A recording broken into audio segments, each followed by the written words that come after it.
जब वो आया तो वो कांप रहा था और अपने दोस्तों से कुछ कहना चाहता था, किंतु वे तो उस महिला की कहानी सुनने में मशरूफ थे। वो श्याम से मुस्कुराकर बोली, तुम भी बैठकर कहानी सुनो। ठाकुर न कुछ खाता पीता न ही दरवाज़ा खोलता। इस तरह उसे 15 दिन उस कमरे में बंद हुए हो गए। 15 दिनों बाद जब जबरदस्ती दरवाज़ा खोला गया तो ठाकुर की भी लाश ही मिली। उसकी पहली दोनों पत्नियां तो पहले से ही हवेली छोड़कर जा चुकी थीं।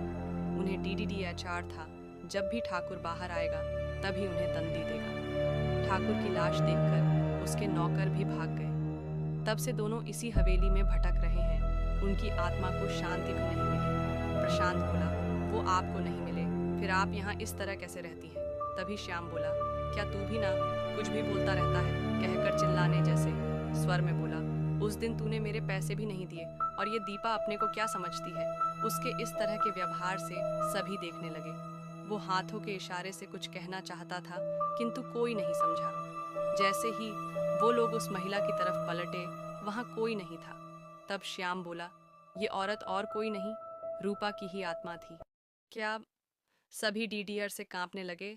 मैं भी तो कहूँ, इतनी रात गए, कोई कैसे हमारी खातिरदारी करने लगा, वो भी भूतिया हवेली में।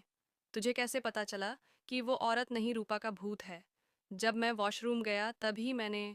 तब जैनी बोली, चलो उस दरवाजे की तरफ से बाहर निकलते हैं। जैसे ही वो लोग दरवाजे की तरफ गए, वो दरवाज़ा बंद हो गया। अब वो जिस भी दरवाजे की तरफ जाते बंद हो जाता।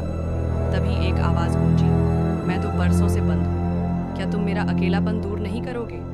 हम दोनों पति पत्नी तटे छिप रहे हैं, अब तुम लोग यहीं रहोगे हमारे साथ। उसके इतना कहते ही उन्हें लगा जैसे वो हवेली घूम रही है और वे सभी दहशत के कारण बेहोश हो गए।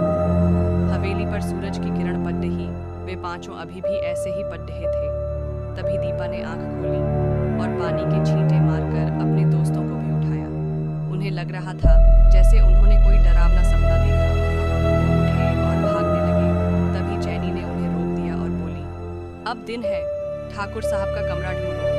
ये क्या पागलपन है? सभी बोले। जैनी बोली, आए हैं तो एक नेक कार्य भी करके जाएंगे।